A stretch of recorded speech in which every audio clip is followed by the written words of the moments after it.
नमस्कार दोस्तों, हिट भारत में आपका स्वागत है। मेरा नाम जयदेव पाठक। हम स्टूडेंट्स के लिए जो कंपटीशन की तैयारी कर रहे हैं उनके लिए नए नए साथियों को लेके आते हैं जो पहले तैयारी कर चुके हैं और अब ऑफिसर बन चुके हैं। ऐसे ही एक शख्स आज हमारे साथ हैं, मिस्टर सूरज ओझा, जो ऑल इंडिया रैंक 38 थे CGL 2020 में। बहुत बहुत स्वागत है सूरज आपका। Thank you so much.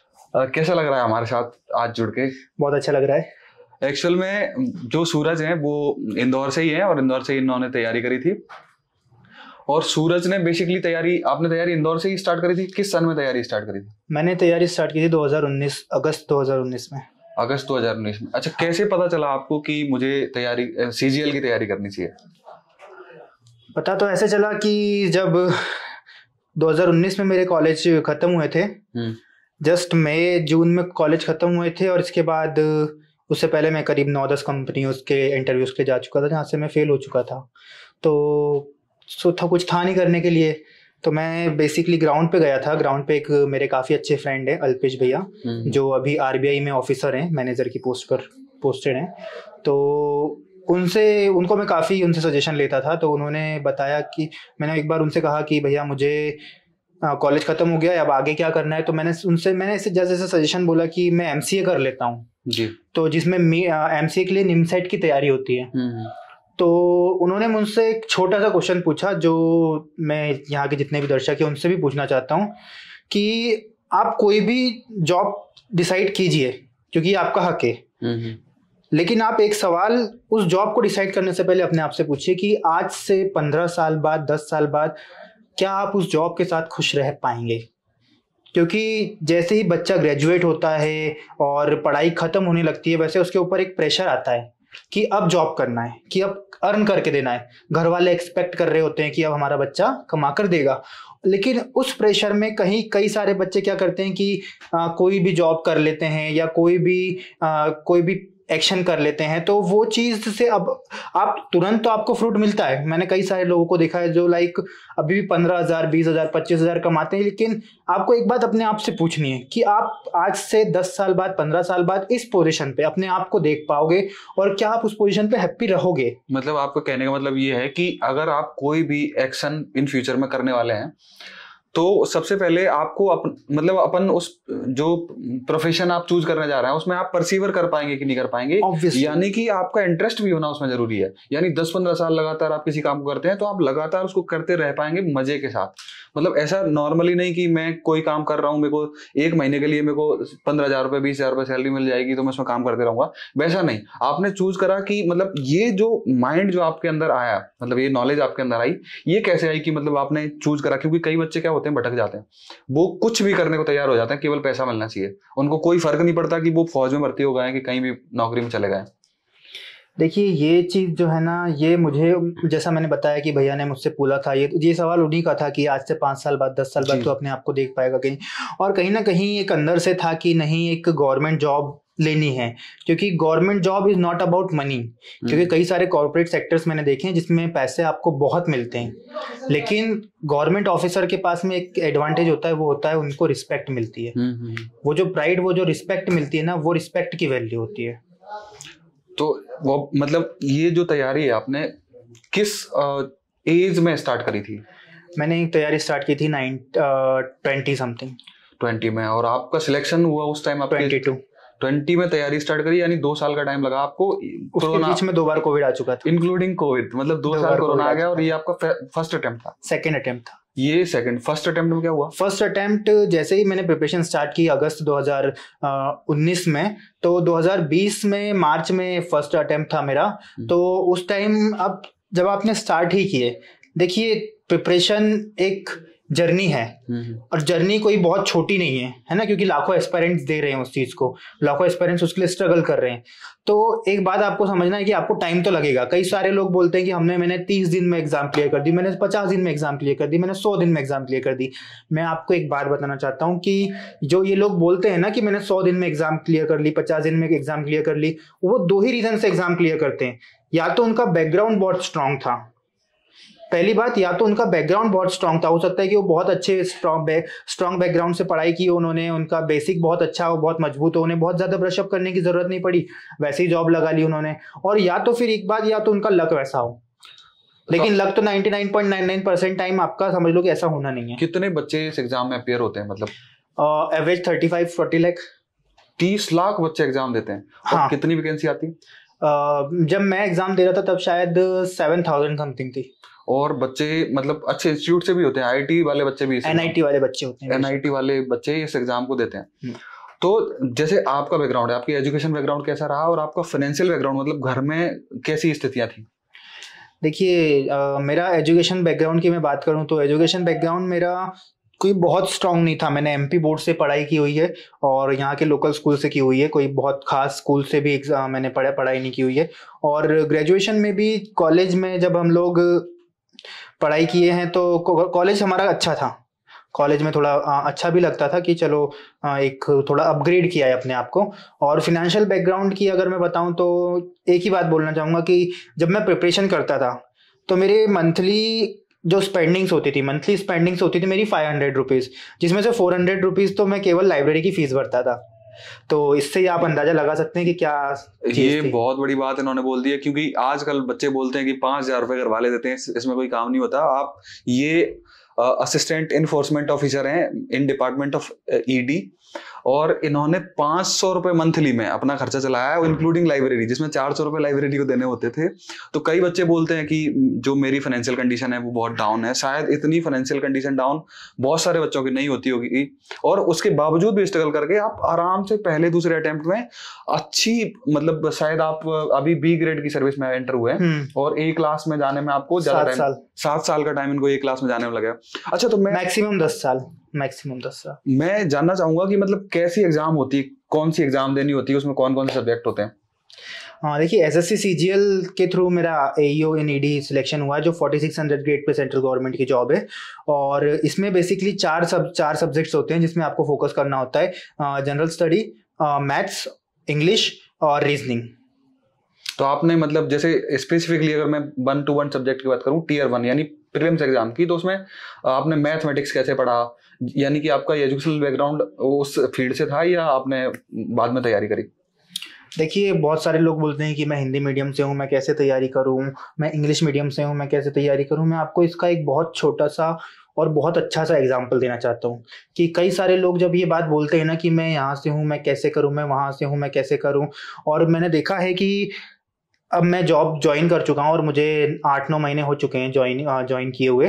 तो मुझसे मेरे पास कई लोगों के मैसेजेस आते हैं जिनको मैं इंस्टा पे, काफ़ी सारे लोगों के जिनको मैं क्वेरी का आंसर नहीं दे पाता हूं। तो आपके इस चैनल के थ्रू आज मैं उन सभी लोगों को भी आंसर करना चाहता हूं कि देखिए, आप लोग, मेरे पास मैक्सिमम ऐसे आता है कि मैं ऑलरेडी वर्किंग हूं, मेरे को एसएससी सीजीएल की प्रिपरेशन करनी है, मैं कैसे करूं, मेरा ये वाला सब्जेक्ट वीक है, मैं कैसे करूं, या फिर मेरे पास मैं ये टाइम नहीं दे पाता हूं, मैं कैसे करूं।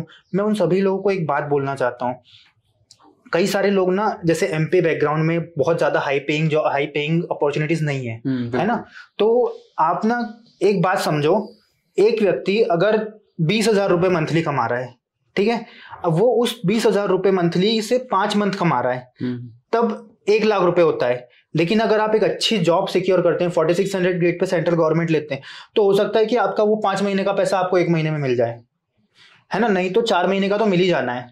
तो ये कैसे, जब वो ये ऐसे तब होगा जब दूसरे व्यक्ति एक दिन मेहनत कर, दूसरे व्यक्ति अगर 4 घंटे पढ़ रहे हैं तो आप उनका 4 गुना पढ़ो, तब आप उनका 5 गुना पढ़ो।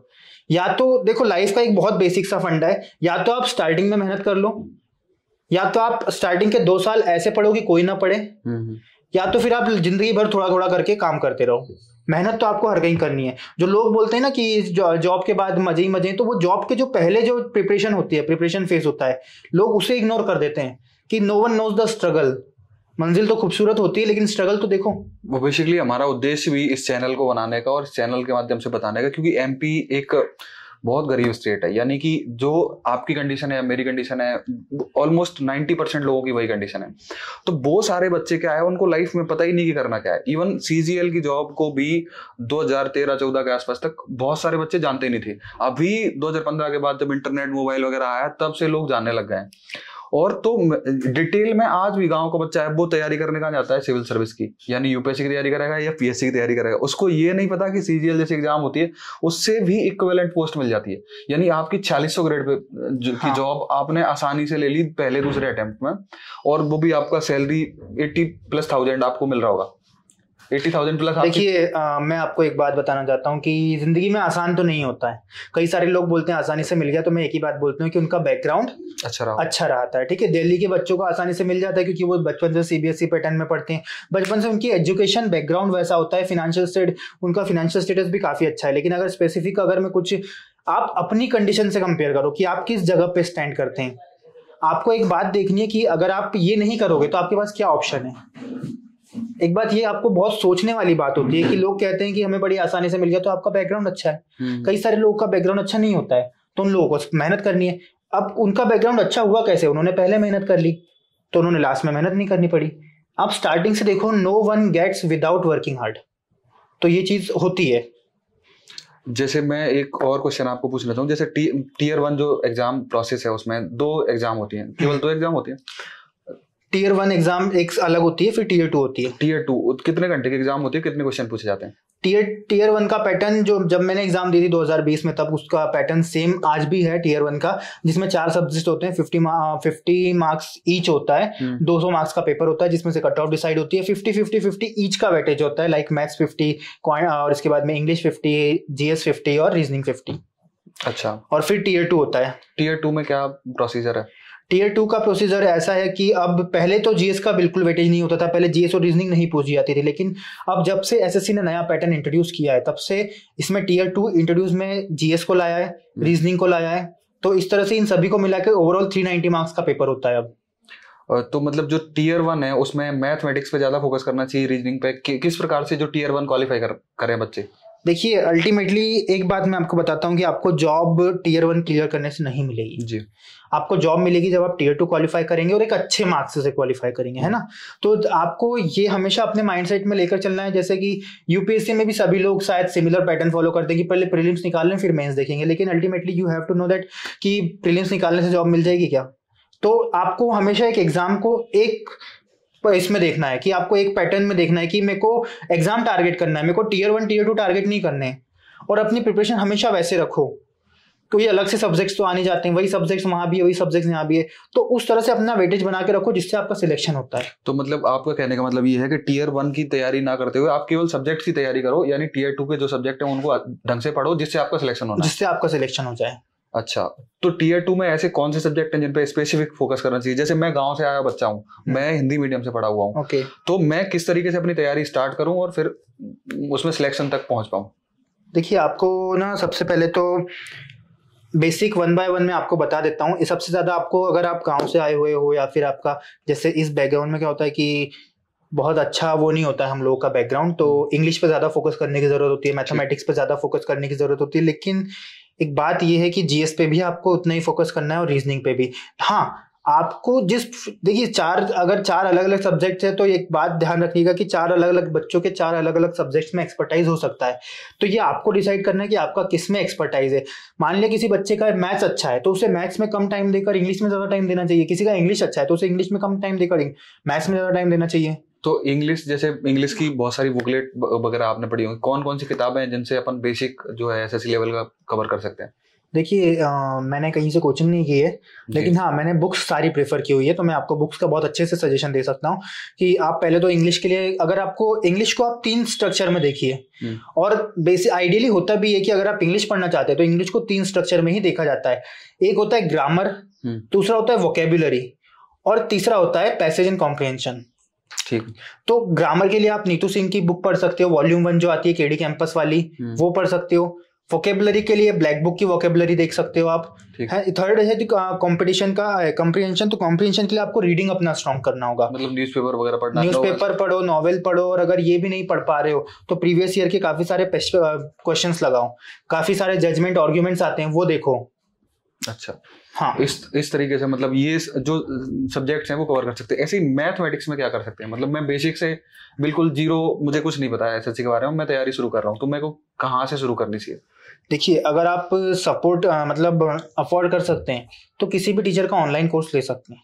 ठीक है, मैं मैथ्स और इंग्लिश के लिए, जीएस के लिए भी सजेस्ट करूंगा if you can afford, but if you don't तो आपको मेहनत करनी पड़ेगी थोड़ी ज्यादा, लेकिन इसका मतलब ये नहीं कि आप पीछे रह जाओगे, आप उसमें भी अचीव कर जाओगे।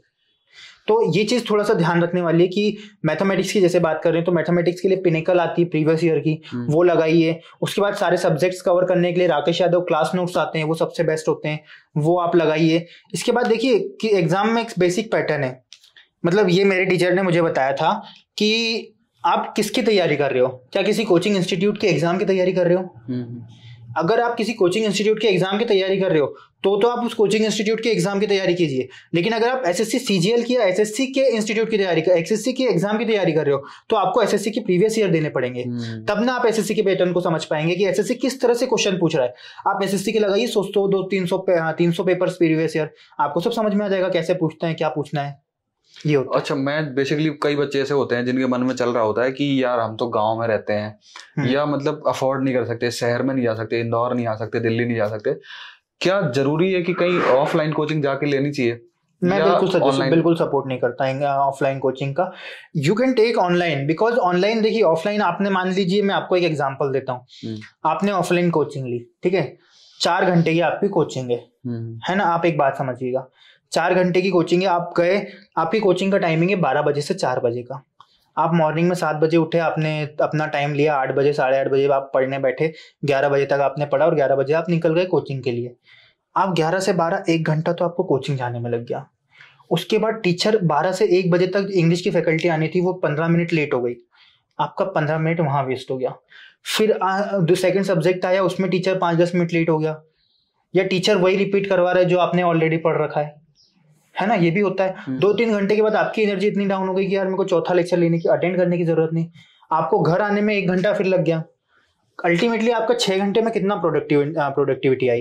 जैसे 3 घंटे। एक और समस्या मैं देख रहा हूँ, क्योंकि यूपीएससी दिनों दिन बहुत टफ होते जा रहा है। इवन इस बार सीसेट भी इतना टफ हो गया था कि बच्चों का सीसेट ही निकल रहा। जो बच्चे सीजीएल की तैयारी कर रहे थे उनका सीसेट निकल गया, जो सीजीएल की तैयारी नहीं करे हुए उनका सीसेट नहीं निकल रहा था। तो क्या मतलब जो सीजीएल की तैयारी है उन बच्चों को काम में आ सकती है जो यूपीएससी की तैयारी कर रहे हैं, या उसका अल्टरनेट हो सकता है?